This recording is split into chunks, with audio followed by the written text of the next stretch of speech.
Recognizing member from Saanich North and the Islands. Thank you, Madam Speaker.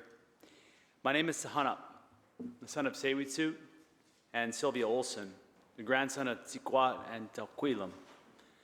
We're from Chotlip, which is Sartlip village in the Saanich territory, just north of here in the Salish Sea. I want to acknowledge today our Lekwungen relatives, whom territory that we do this work day in and day out. Normally we do acknowledge this as traditional territory, but today I just want to say that we live and work here in the Lekwungen territory. They are still here. And so while they've traditionally been here, they also are still here. It's with mixed emotions that I stand in this chamber today. It's 2019, and there's not been many days like this one in the history of this territory that was formerly the colony and now we know as the province of British Columbia. This day is the result of a lot of work, and those workers who have brought us this day should be uplifted and wrapped in a blanket like we do so often in ceremony, in potlatch or in other ceremony. However, I also have a deep sadness within me that for the past 200 years, this territory that we know as British Columbia and the people in this House of Governance have created some of the most grotesque and despicable racist policy. It's an oft occurrence that I walk the halls of this building with a sense of awe as the history represented in the echoes of the footsteps bounce off of the walls. My name is one of very few among those in the history of this province signed into that register of representatives elected to this House of Governance. And it's in that context that I'm honored to be able to stand in this place, and humbled to be able to stand in this place and take my place in the debate. Like I said, there's been very few days like this one in the Legislative Assembly of British Columbia, or anywhere in Canada for that matter. Few are the days in which legislation has been introduced that uphold the basic human rights of Indigenous peoples. It is a sad reality of a colonial story of our province and our country that in fact the opposite is true. It has been what has been debated and passed into law in legislative assemblies in our country is the oppression of basic human rights of Indigenous peoples. The laws created by institutions such as this one have been designed to structure and impose a colonial reality on Indigenous peoples.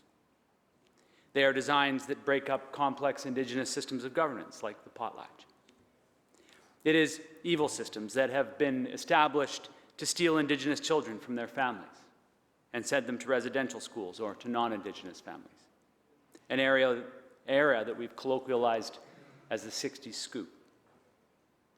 The result of these policies has desecrated our grandmothers, our mothers, our aunties, our sisters, our nieces, and our daughters. These rules have created a society that needs a commission to study missing and murdered Indigenous women, a society that deliberately stole their dignity, their identity, and undermined every aspect of our sacred relationships with our powerful matriarchs. The rules that kept Indigenous people from voting, that stopped us from hiring lawyers and protecting ourselves, that restricted our ability to apply for timber harvesting rights because they changed the rules to only allow eligible voters to hold them. It's an act and legislation that institutionalized segregation, apartheid, through the reserve system that still exists today.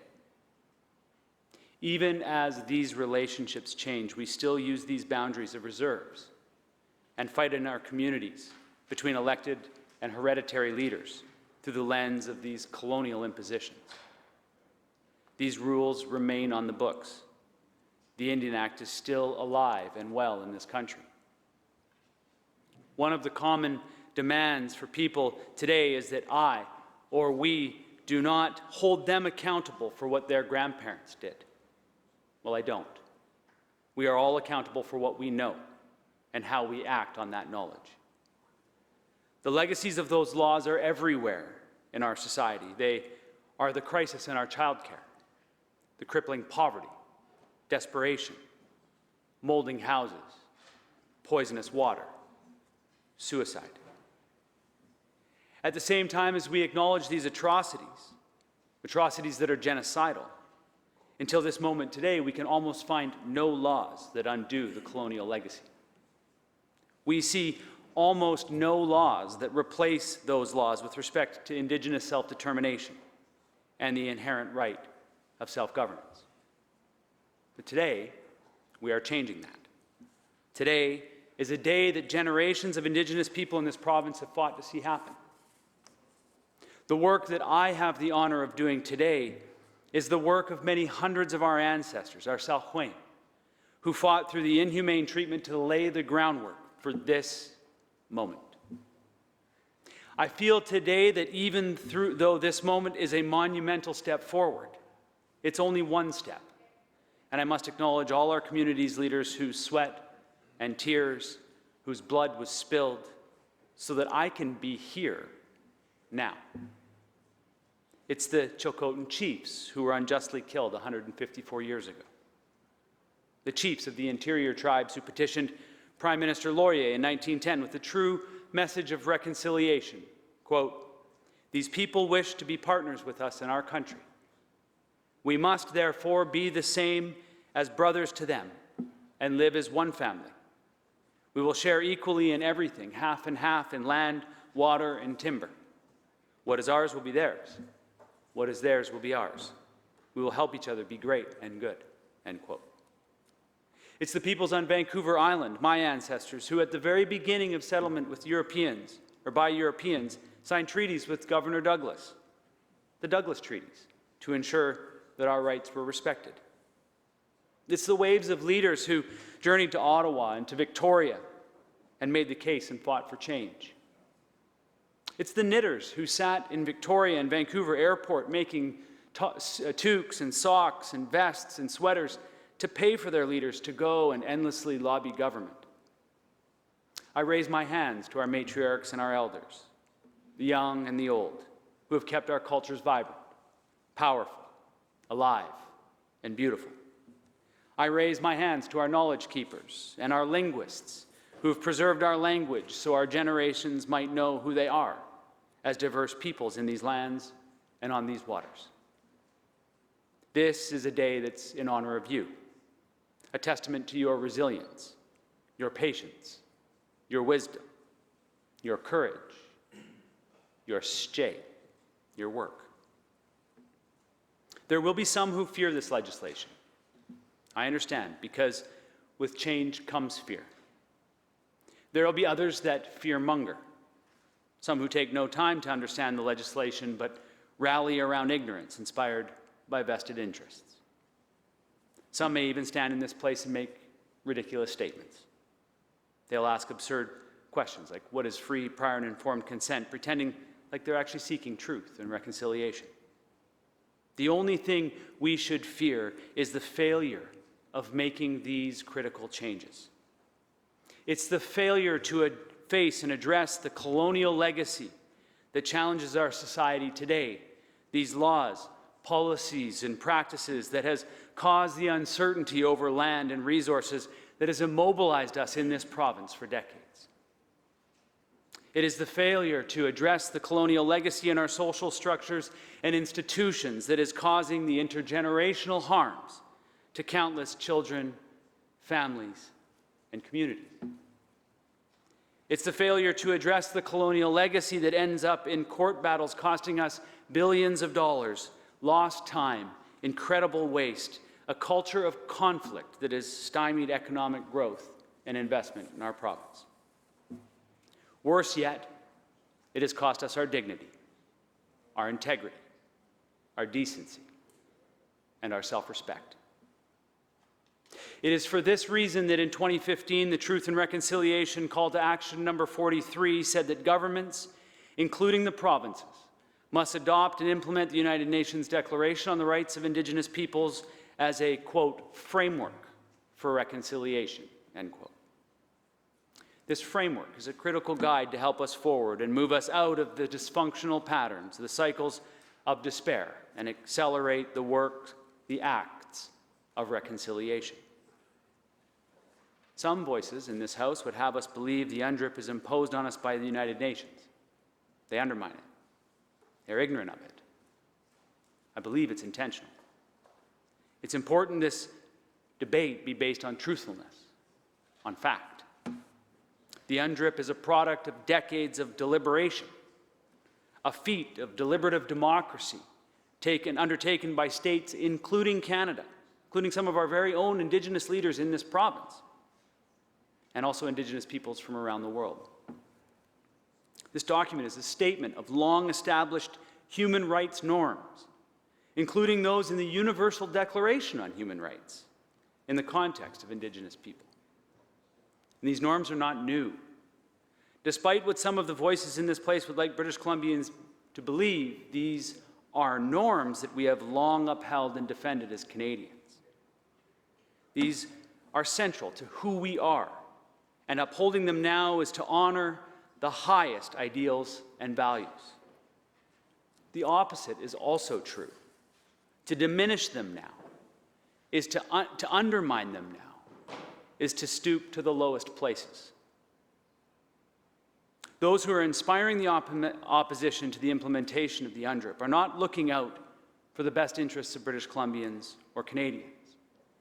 Instead, they're looking out for and defending the interests of multinational corporations that wish to continue to liquidate our natural resources, hollow out our rural and remote communities, and leave us nothing. There is nothing to fear in this legislation. It is the embrace of the best about British Columbia and Canada. It is the embrace of each other, friends, family, neighbors. The adoption of this legislation does not result in greater justice and peace overnight. This legislation is just the beginning. There are some common myths, urban legends, whispers, rumors spread that have developed out of a lack of understanding of the UNDRIP or just pure malintent. I'll devote a few minutes to debunking these myths. First, let's look at the biggest of them, consent. I find it really interesting that in 2019, when obtaining and maintaining consent is so important in every aspect of our society, that there still is a question as to whether achieving free, prior, and informed consent is not necessary when it's with an Indigenous person or government that we are dealing with. There are some in this place that have argued that. Probably the most egregious aspect of this is that people who know better still stand in this place and in prominent offices in our society and act as if consent is not part of Canadian law, part of the legal debate that has evolved over the past 60 years on Indigenous issues in our country. It is discussed in numerous ways in our Supreme Court, in many cases, including Haida and Chilcotin. It seems completely lost, again, on people who should know better that this is at the very center, a founding principle of the common law understanding of the relationship between the Crown and Indigenous people. Going back to the Royal Proclamation of 1763, the Crown had to gain the consent of Indigenous people, and it disallowed the settlement of lands without treaties. Another myth which has been designed to wedge British Columbians against one another is the confusion created by the deliberate defining of consent as veto. Again, these flames have been fanned by members of this Assembly who have irresponsibly stood and stared into the camera and acted like they sincerely don't understand. Let me speak clearly. Consent is not a veto over resource development. No rights are absolute. It's the case for our Charter, it's the case for Section 35 of our Constitution, and it's the case for the UNDRIP. Article 46(2) in the UNDRIP says as much. Of course, it benefits the fearmongers and the special interests that they represent to ignore the facts and just make up their own. Consent is a commitment to working together and acting in good faith from the very beginning of a process. Again, let's remember that it's 2019, and it's important that we begin any process with an understanding that it is consensual and that we check in regularly to make sure that we are maintaining consent. A consensus approach is one in which the focus is on ensuring every effort is made to, as a UN Special Rapporteur on the Rights of Indigenous People, James Anaya, says, quote, to achieve mutually acceptable arrangements, end quote. A third myth to be busted is that all of a sudden a bunch of new rights will be created. This is one of the most interesting for those who oppose this to try to rationalize. For the first time in the history of this province, in the history of Canada, this legislation is going to affirm the human rights norms that have been long established, but in an Indigenous context. They are human rights that Canadians have been supporting and advocating for decades. They are the rights that are established in our very own charter.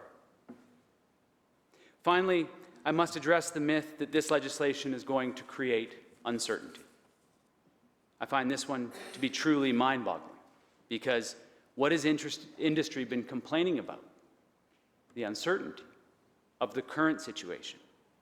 The current relationship creates uncertainty.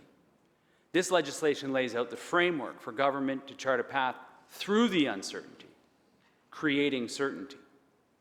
Indeed, the challenge of uncertainty is created not by respecting Indigenous rights, but by denying them, against the advice of our own Supreme Court. We have seen a very expensive, in terms of direct cost and lost potential investment, a culture of conflict grow out of a lack of recognition of Indigenous rights. This is the result of forcing these arguments to the courts for Indigenous people to again and again and again and again prove their humanity. The current situation has not created clarity. It has created a murky, costly, frustrating, and deeply unfair situation that, as I referenced above, should be clear going back to the 18th century. As the former Minister of Justice and Attorney General Jody Wilson-Raybould stated in a speech to the BC Business Council back in 2018, quote, "The uncertainty that we all experience today, Indigenous peoples, industry, governments, and the Crown, whether in relation to pipelines or any number of other projects, has its roots directly in the history of denial and division," end quote. It is clearly time for us to move beyond the resource colony mentality, the desperate attempt to liquidate the resources from these lands and waters that were enabled by the convenient doctrine of discovery and terra nullius for the benefit of multinational corporations, starting with the Hudson's Bay Company. I must raise my hands to the Minister of Indigenous Relations and Reconciliation. I raise my hands to his team, Jessica Wood and her team, and Don Bain in the Premier's office, who have helped negotiate these often turbulent waters, navigating us to this moment, this critical moment. The adoption of the United Nations Declaration on the Rights of Indigenous Peoples was a key plank in the BC Green 2017 platform. It's an issue we shared with our colleagues in the BC NDP as a key principle in redefining the relationships in our province. As a result, this legislation became a central feature in our confidence in supply agreement with government. And the minister recognized and acknowledged that this was an important piece of policy work for me personally, and understood and respected that from day one. And I really deeply appreciate that. This is an important example of how this House should work. It's an excellent example of how all elected people from all parts of this House can work together productively. Even perhaps when I was impatient, hoping for the legislation in previous sessions, the minister and his team continued to persist, acknowledging the numerous stakeholders that needed to be addressed if this legislation were to make it to this stage and eventually be successful in this place. From the minister and his deputy minister, through all the people working in the ministry, the work that is being realized here today is just the beginning. There is a legal and moral need for government to dig in and do the difficult work of recognizing Indigenous rights in this province. Today, we begin surveying the terrain upon which we blaze a new trail. Today, we mark the beginning of a new journey. We raise our hands to an inclusive process that has been done hand in hand with Indigenous leaders in British Columbia. It's a process that's included industry and labor. This legislation is never intended to answer all the questions, rather provide us a way forward together. It's a step toward meaningful reconciliation. It begins an important alignment of all the other laws, and it embraces the challenge rather than excuses inaction. This legislation puts us on the right path, and it gives us the right heading, and it's pointed to a good destination, building on a good foundation. The next steps is to use this framework to transform our relationships with each other. It starts with putting together an action plan that meets the objectives of the Declaration on the Rights of Indigenous People. It's work that we must all do together. It's work that all members of this legislature, all political parties, and of all backgrounds must do together. Thank you, Madam Speaker.